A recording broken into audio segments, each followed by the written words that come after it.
साहित्य दर्पण का द्वितीय परिच्छेद विश्वनाथ कृत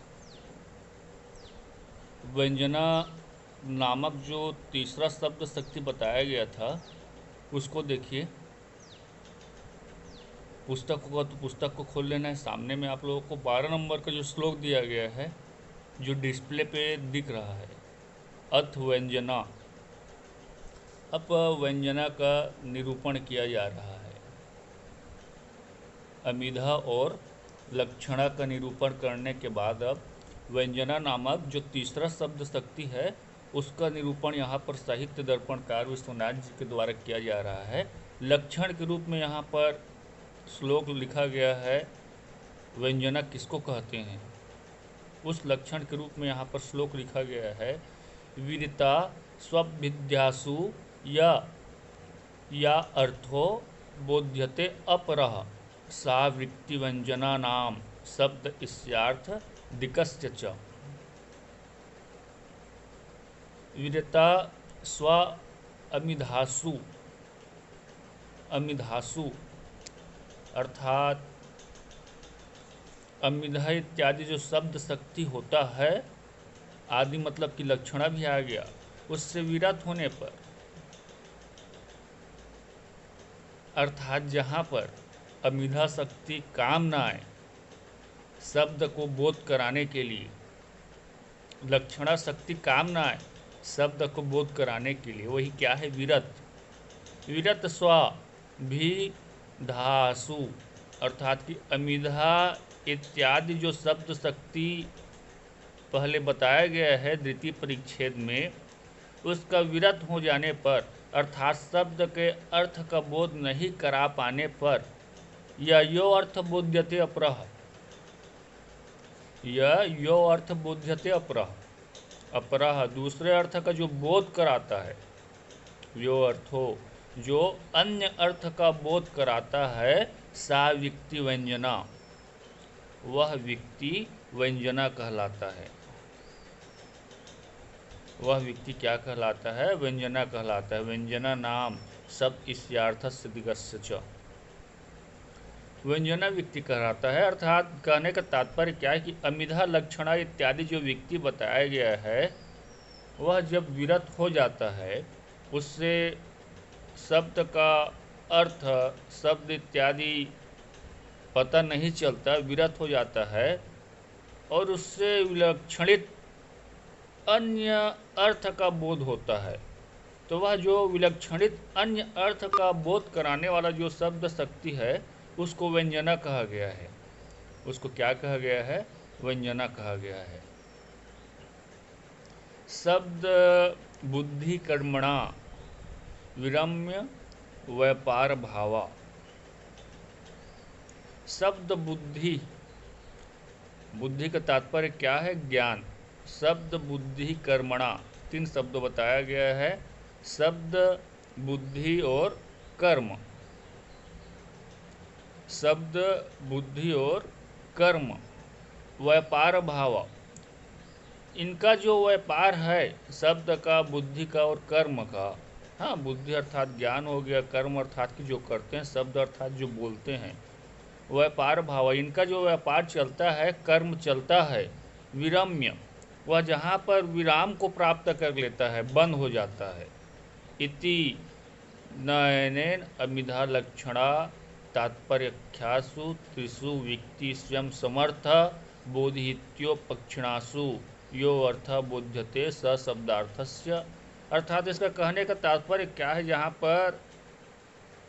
यहाँ पर शब्द दिया गया है उपस्थापित, पुस्तकी भाषा शब्द लिखा होगा उपस्थापित, विराम होने पर, विरम्य, किसका विराम होने पर, शब्द बुद्धि और कर्म का विराम होने पर उसको उपस्थापित या उत्स्थापन नहीं होता। उत्स्थापन नहीं होता अर्थात कि उसको और अर्थ निकलता है। देखिए, इस नीति से अमिधा लक्षण और तात्पर्य नामक तीन शब्द शक्ति बताया गया है। अमिधा लक्षण और तात्पर्य नामक, यह जिनके अर्थ का बोध नहीं करा सकता उपक्षीण हो जाता है। यह जहाँ पर अपने अर्थ का बोध नहीं कराता उपक्षीण हो जाता है, वहाँ पर क्या होता है, मतलब कि अन्य अर्थ का प्रतिपादन होता है। वहाँ पर अन्य अर्थ का प्रतिपादन होता है। वह अन्य अर्थ किस रूप में होता है? शब्द में, अर्थ में, प्रकृति प्रत्यय इत्यादि में। हाँ, बोध्यते सा लिखा है यहाँ पर, बोध्यते सा शब्द अर्थस्य प्रकृति प्रत्ययादश्च। हाँ, शब्द अर्थस्य प्रकृति प्रत्यय आदित्य, अर्थात कि वह शब्द में, अर्थ में, प्रकृति प्रत्यय इत्यादि में रहने वाला जो शक्ति है वह व्यंजना कहलाता है, वह व्यंजना कहलाता है। और क्या लिखा है उसके बाद फिर देखिए, शक्ति व्यंजनन, ये नीचे तरफ आएंगे तो, शक्ति व्यंजनन ध्वनन गमन प्रत्यागनम दिव्य देश विषय व्यंजना नाम। यह जो व्यंजना नामक शब्द शक्ति है वह ध्वनन, गमन और प्रत्यायन आदि शब्दों से व्यवहृत होता है। ध्वनन, गमन, प्रत्यायन आदि शब्दों से व्यवहृत होता है। आगे बताते जाएंगे क्या है विस्तृत करके। आदि विषय व्यंजना नाम, इन विषयों में क्या होता है? व्यवहृत होता है। या उसका नीचे में जो व्यंजना शब्द शक्ति उसका व्याख्या बता दिया गया है थोड़ा सा। फिर आगे पेज को देखते चाहिए। ये उसके बाद फिर तत्र, वहाँ, अमिधा लक्षणा मूला शब्दस्य व्यंजना द्विधा, 13 नंबर का आता है परीक्षा में, 13 नंबर का सूत्र रूप में दिया गया है। अमिधा लक्षणा, अमिधा लक्षणा मूला शब्दस्य व्यंजना द्विधा। अब प्रकार बताया जा रहा है, वह व्यंजना शब्द शक्ति व्यंजना द्विधा, वह व्यंजना शब्द शक्ति जो कहा गया है वह 2 प्रकार का होता है। व्यंजना द्विधा, क्या क्या 2 प्रकार का होता है? अमिधा लक्षणा मूला, अमिधा लक्षणा मूला, अर्थात कि अमिधा मूला यह हो गया पहला, लक्षणा मूला यह हो गया दूसरा। अमिधा में, लक्षणा में, इन शब्दों में व्यंजना होता है। इस प्रकार से व्यंजना शब्द शक्ति 2 प्रकार का होता है। अब क्रमबद्ध तरीके से अमिधा मूला लक्षणा को बताना स्टार्ट किया गया है। 14 नंबर के श्लोक में लिखा गया है कि अमिधा मूला लक्षणा कैसे होता है, किसको कहते हैं, उसका लक्षण 14 नंबर का जो श्लोक दिया गया है उसमें बताया गया है। 14 नंबर के श्लोक में देखिए लिखा है, अनेक आर्थस्य शब्दस्य संयोग आद्य नियंत्रते एकार्थे अन्यधि हेतुर्व्यंजना सा अमिधा आश्रया।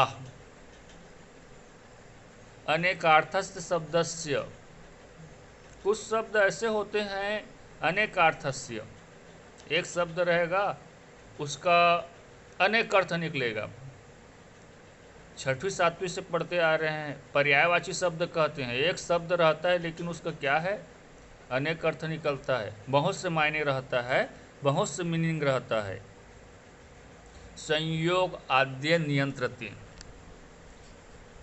तो उन शब्दों का हम क्या करते हैं? संयोग आदि से नियंत्रित करते हैं, अर्थात कि एक अर्थ में नियंत्रित करते हैं कि इस शब्द का क्या अर्थ यहाँ पर होना चाहिए, सिचुएशन देख करके। वह कैसे नियंत्रित किया जाता है? संयोग आदि नियंत्रते, संयोग आदि से अनेक अर्थक शब्द रहता है, उसको एक अर्थ में हम क्या करते हैं? नियंत्रित करते हैं। अमिधा मूला लक्षणा कहलाता है वही, ठीक है। एक कात्रार्थे अन्यधि हेतु व्यंजना, उसको हम क्या कर देते हैं? उसका एक ही अर्थ उपस्थित कर देते हैं। एक अर्थ है, एक अर्थ किसका तात्पर्य होगा, इसका अर्थ यह होगा, वही क्या कहलाता है? अमिधा मूला व्यंजना कहलाता है। पुस्तक में लिखा है, देखिए क्या लिखा है इसका तात्पर्य, ये तो समझाने के लिए हो गया। संयोग आदि से अनेक अर्थ शब्द के अर्थ के नियंत्रित होने पर, जिससे दूसरा अर्थ उपस्थित होता है, दूसरा अर्थ फिक्स अर्थ मतलब, हाँ, उसे अमिधा मूला लक्षणा कहा जाता है। उसे क्या कहा जाता है? अमिधा मूला लक्षणा कहा जाता है।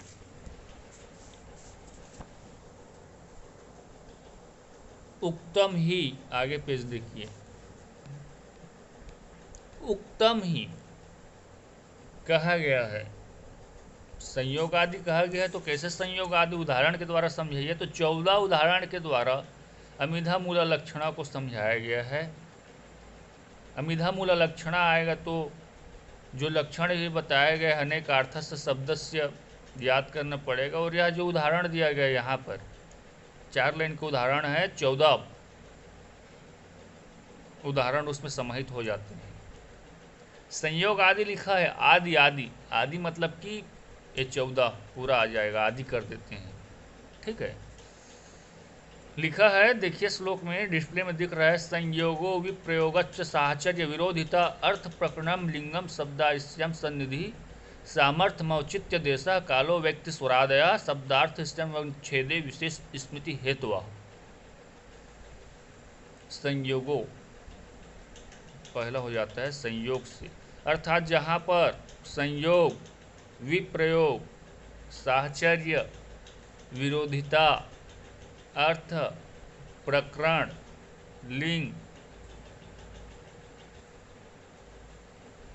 अन्य शब्द का सामप्य, सामर्थ्य, औचित्य, देश काल, व्यक्ति, लिंग, स्वर आदि से शब्द के अर्थ का संदेह का निराकरण हो जाता है। इन सब से क्या है मतलब कि अनेक अर्थ निकलता है, लेकिन उन सब संदेहों का अनवच्छेद निराकरण विशेष ज्ञान हो जाता है।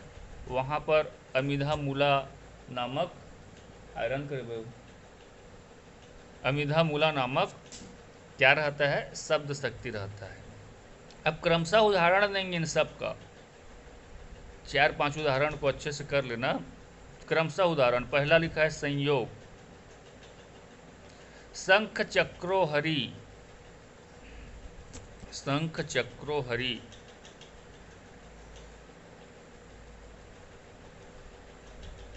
शंख चक्रो हरि। अब यहाँ से स्टार्ट करते हैं पढ़ने के लिए। शंख चक्रो हरि मतलब शंख चक्र रखा हुआ, शंख चक्र सहित। तो यहाँ पर हरि आया है। शंख चक्र तो बहुत से देवता रखते हैं, कृष्ण भगवान भी रखा है, विष्णु भगवान भी रखा है, यम, अनिल, अनेक अर्थ आ रहे। शंख चक्र, सशंख चक्रो, जिसके हाथ में शंख और चक्र हो। लेकिन यहाँ पर हरि, हरि शब्द बताया गया, देखिए हरि जुड़ा हुआ है। तो यहाँ पर हरि शब्द के रहने पर या इसके आने पर जो यम देव हो गया, अनिल देव हो गया, या जो अनेक अर्थ आ रहे हैं, कृष्ण भगवान हो गया, तो शंख चक्र के संयोग में क्या है? हरि, हरि अर्थात कि विष्णु का बोध होता है। एक शब्द में नियंत्रण हो गया, अनिल लेंगे न कृष्ण लेंगे न कुछ नहीं, केवल विष्णु शब्द का बोध हो गया इससे, हरि विष्णु। ठीक है, विष्णु शब्द का बोध होता है। शंख चक्रो हरि। आगे देखते जाते हैं और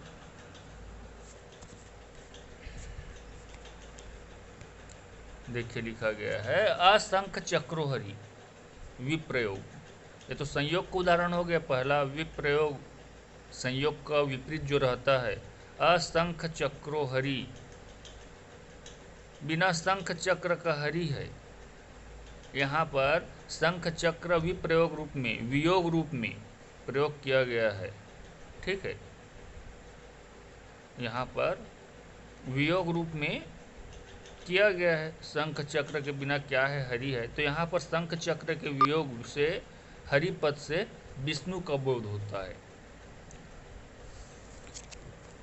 उसके बाद फिर भीमा अर्जुनो, भीमा अर्जुनो साहचर्य के रूप में बताया गया है। यहाँ पर भीमा अर्जुनो, अर्जुन पद से यहाँ पर कौन से शब्द का व्यवहार ज्ञान होता है? हाँ, जैसे कि शुक्ल गुण आदि अनेक है, कलर तो अनेक है, परंतु भीम के साथ अर्जुन कहा गया है। अर्जुन तो कई हैं, ठीक है। भागवत कथा पढ़ेंगे, पुराण पढ़ेंगे, महापुराण पढ़ेंगे, बहुत से अर्जुन आता है, बहुत से राम आते हैं, बहुत से परशुराम आते हैं, लेकिन यहाँ पर कौन सा अर्जुन है? लेकिन भीम के साथ साहचर्य के उदाहरण में बताया गया है, अर्थात अर्जुन का अर्थ, ठीक है, भीम के साथ अर्जुन बताया गया है, मतलब पांडव में से ही अर्जुन है। हाँ, अब चौथा में आ जाएगा विरोध के रूप में कर्णार्जुनो। ये कर्णार्जुनो, यहाँ पर अर्जुन से विरोध के कारण कर्ण क्या था? गौरव के साथ रहता था, दुर्योधन के साथ, और अर्जुन क्या है? पांडव अलग हो गए, दोनों विपरीत हो गए, विरोध के रूप में हो गए। तो कर्ण पद से सूत पुत्र कर्ण का बोध होता है, कान का नहीं। कान का तात्पर्य, कर्ण का तात्पर्य कान भी होगा जिससे सुनाई देता है। हाँ, लेकिन कर्ण अर्जुनों दोनों में भयंकर युद्ध चलता था, महाभारत देखते हैं तो यहाँ पर कर्ण का, सूत पुत्र कर्ण का विरोध होता है, मतलब कि भाव व्यक्त होता है, कान का भाव व्यक्त नहीं होता, विरोध के रूप में हो गया। इस थाड़ू वंदे उसी प्रकार से दिया गया है। हाँ, अब यहाँ पर वंदन किया जाता है। इस थाड़ू का तात्पर्य क्या होता है? खंभा भी होता है, लेकिन खंभे का वंदन कोई नहीं करेगा। इस थाड़ू मतलब कि जो सूक्ष्म है, शंकर भगवान है, उसका वंदन किया जाता है। क्रियापद के योग के रूप में यह इसका तात्पर्य हो जाएगा एक अर्थ में। सर्व जानाति देवः, क्रमशः उदाहरण 14 का आ रहा है ना, सर्व जानाति देवः, देव सब जानते हैं, सर्व जानाति देवः। यहाँ पर देव शब्द का देवता, देव मतलब कि देवता भी होता है, राजा भी होता है, बहुत से अर्थ होता है। हाँ, लेकिन यहाँ पर आप सर्व जानाति देवः, आप सब जानते हैं, ऐसा अर्थ होगा। हाँ, यह मतलब कि भाव इसका आएगा। कुपितो मकर ध्वज, कुपितो मकर ध्वज, यहाँ पर कोप रूप लिंग कोप को बताया गया है, कुपित को बताया गया है। तो मकर ध्वज का अर्थ समुद्र इत्यादि भी होता है, लेकिन यहाँ पर समुद्र आदि नहीं होगा। समुद्र अचेतन है, अचेतन पदार्थ गुस्सा कोप नहीं करता, उसका कोप संभव नहीं है, अतः कामदेव ऐसा एक अर्थ में नियंत्रण किया जाएगा। आगे देखते हैं फिर उसी प्रकार से, देवः पुराहरी, देवः पुराहरी, ये यहाँ पर पूर्व पद का अर्थ देह भी होता है, शरीर, नगर भी होता है, परंतु पुराहरी यह शब्द जुड़ा गया है पद सानिध्य के रूप में। तो यहाँ पर त्रिपुर के शत्रु शंकर, त्रिपुर के शत्रु शंकर ऐसा नियंत्रण किया जाएगा, ऐसा तात्पर्य होगा। उसके बाद फिर है आगे मधुनः मत्तपीकः, मधुनः मत्तपीकः, मधुपद से मध्यम, पुष्परस, हाँ पुष्परस हो गया, शहद आदि अनेक अर्थ होता है, परंतु मधुना मत्तपीकः यहाँ पर केवलों के मादन में सामर्थ्य, मधुपद का अर्थ वसंत, वसंत ऋतु से आएगा। हाँ, यहाँ पर पीकः कोयल, वसंत ऋतु से आएगा। यहाँ कोयलों के मादन, चहचहाने, बोलने के सामर्थ्य से मधुपद का अर्थ वसंत आएगा। ठीक है, पुष्परस, शहद इत्यादि नहीं आएगा। आगे देखते हैं इधर,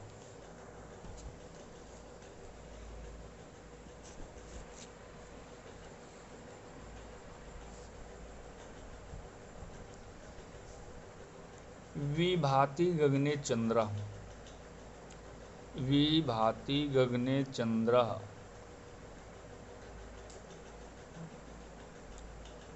या फिर पातु ओ दैता मुखम, इसको देखते हैं, यह छूट गया था, पातु ओ दैता मुखम।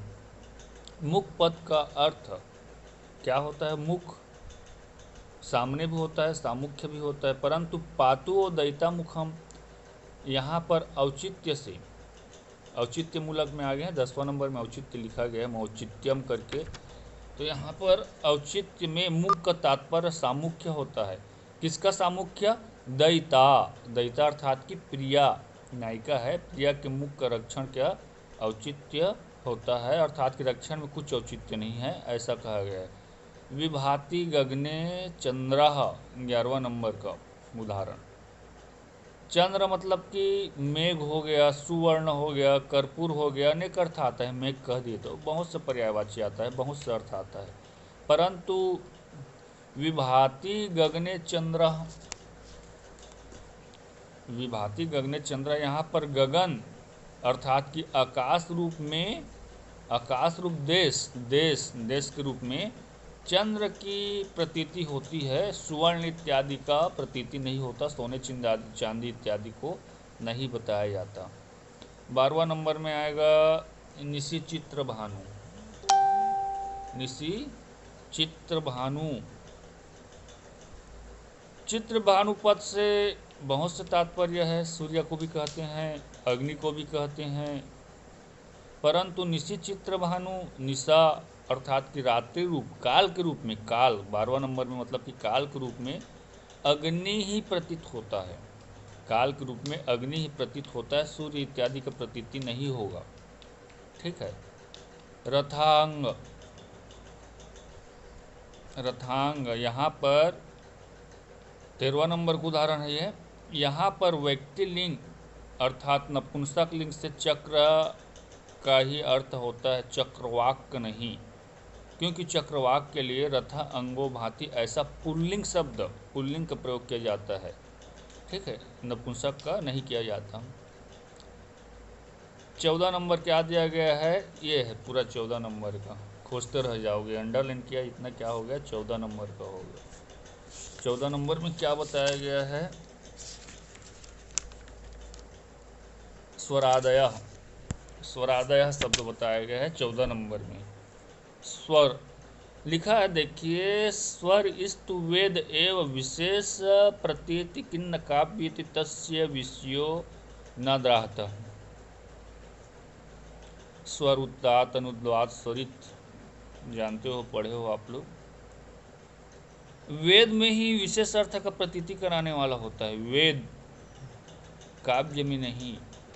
वेद में यही जो उदात आदि स्वर है वही विशेष अर्थ का प्रतीति कराने वाला रहता है, लेकिन जो काव्य में नहीं, इस कारण उसका भेद उदाहरण यहाँ पर नहीं दिया गया, क्योंकि पढ़ रहे हैं वह वेद नहीं काव्य है, इसलिए स्वरादय का यहाँ पर उदाहरण नहीं दिया गया है। आगे बढ़ते हैं। इदं च केचन असहाय माना आहु, इसके बारे में कोई असहाय व्यक्ति है या कोई आलोचना करने वाला है, वह कहता है कि इसके बारे में यहाँ पर जो 14 उदाहरण बताया गया इस प्रकार से। हाँ, 14 उदाहरण में से जो 14 नंबर का उदाहरण बताया गया स्वर के बारे में, उसके बारे में किसी आलोचक के द्वारा या इस मत को नहीं सहने वाला ने कहा है। क्या कहा है?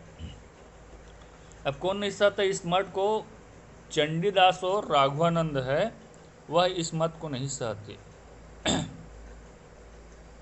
हाँ, केव्य असहाय माना मतलब कि वही चंडीदास आ जाता है, राघवानंद इत्यादि आ जाता है। वह क्या कहते हैं? स्वरो अपि काक्वा आदि रूप काव्य विशेषे प्रतीतिकृत देव।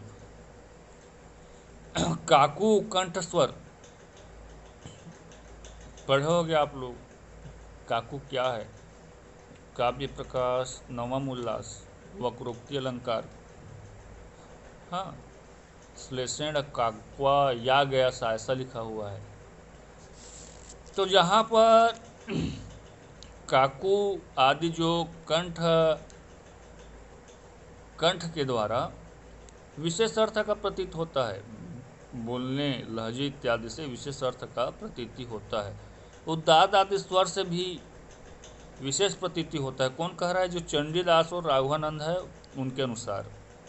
भरत मुनि ने जो पाठ बताया है, रीति बताया गया है भरत मुनि के द्वारा नाट्य शास्त्र में, हास्य, श्रृंगार, स्वरितात्, वीर, रौद्र, अद्भुत, उदात, कंपित तथा करुण, विभत्स हाँ, भयानक, अनुदात, कंपिक, स्वर इत्यादि को वर्णन किया गया है भरत मुनि के द्वारा। लिखा गया है उद्दात आदि रूपो मुनि, लिखा है ना इसमें, उद्दात आदि रूपा मुनि पाठोक्त श्रृंगार रस उत्साह प्रकृति इत्यादि से उदाहरण उच्यते करके भरत मुनि के द्वारा ये सब बताया गया है नाट्य शास्त्र में। हाँ, इससे क्या होता है, रस विशेष का प्रतीति कराता ही है ये। भरत मुनि ने जो बताया है उससे रस विशेष का प्रतीति कराता है। इस कारण स्वर के विषय में उदाहरण देना उचित है। यहाँ पर उदाहरण नहीं दिया गया है, वेद में है बोल के, लेकिन उदाहरण देना उचित है ऐसा कहते हैं। कौन कहते हैं? जो चंडीदास हो गया, राघवानंद हो गया। चलो मान लेते हैं यार, ठीक है, यहाँ पर उदाहरण देना चाहिए था 14 नंबर का। जैसे काकू आदि का उत्ताद आदि स्वर का व्यंग रूप विशेष अर्थ का बोधन करते हैं, ना प्रकृत में कहे गए अनेकार्थक शब्द का एकार्थ रूप में बोधन में नियंत्रण अर्थ करते हैं। यदि जहाँ कहीं अनेकार्थ से शब्दों का प्रकरण आदि नियमों के अभाव में, जहाँ पर नियम का अभाव हो जाए और अनेकार्थक शब्द ऐसा प्रकरण आ जाए जो बताया जा रहा है जिसके संदर्भ में, तो अनियंत्रित दो अर्थों का अनुरूप स्वर के अनुसार एक अर्थ का नियमन किया जाता है, एक अर्थ का नियमन स्वीकार करना पड़ता है। वैसे स्थल में श्लेष का अंगीकार करने का प्रसंग होगा। श्लेष ये भी पढ़े होंगे, श्लेष अलंकार, श्लेष बहुत सारा प्रकार, नवम उल्लास में पढ़े होंगे आप लोग। हाँ, परंतु ऐसा नहीं होता। क्यों नहीं होता?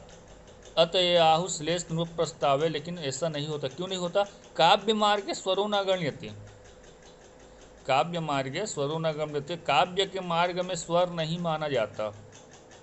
समझने में कठिनता जा रहा होगा, लेकिन परीक्षा में नहीं लिखना है। 14 नंबर का जो उदाहरण दिया गया है उसके संदर्भ में बता दिया गया है, काव्य के मार्ग में स्वर नहीं माना जाता। ऐसा क्या है? सिद्धांत है।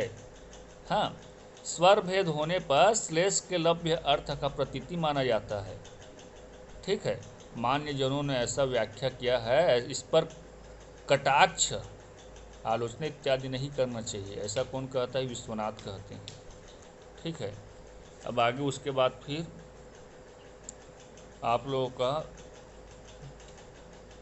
अमिधा से एक नियंत्रण होने का बता दिया गया है। ठीक है, अब आगे कंटिन्यूएशन में उसको बताते जाएंगे।